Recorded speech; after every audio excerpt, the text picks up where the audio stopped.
আজ শেয়ার করব আমার মায়ের হাতে জোড়া ইলিশ ভাপা, তাও আবার ভাতে। কিভাবে? তো চলো দেখিনি। আর এর স্বাদ একবার খেলে মুখে লেগে থাকবে, কথা দিচ্ছি। পরের বার বাড়িতে ইলিশ আসলে এভাবেই করে খেতে চাইবে। প্রথমে ইলিশ দুটোকে কেটে ভালো করে ধুয়ে নিতে হবে।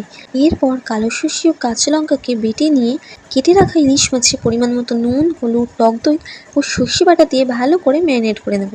ম্যারিনেট করা হয়ে গেলে একটা ক্যানে বেশ অনেকটা সর্ষের তেল দিয়ে ইলিশ মাছগুলো একে একে দিয়ে দেবো।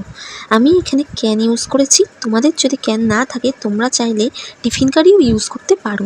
এরপর মাছের মধ্যে ম্যারিনেট করা মশলাটা দিয়ে উপর দিয়ে কয়েকটা চিড়ে রাখা কাঁচা লঙ্কা দিয়ে ক্যানের মুখটা আটকে নেব।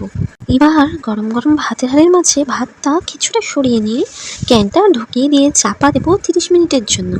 সদ্য হওয়া ভাতের গরমের ভাপে ভাপে 30 মিনিটের মধ্যে হয়ে যাবে ইলিশ ভাপি। রেসিপিটা ভালো লাগলে লাইক, শেয়ার এন্ড সাবস্ক্রাইব করতে ভুলো না কিন্তু।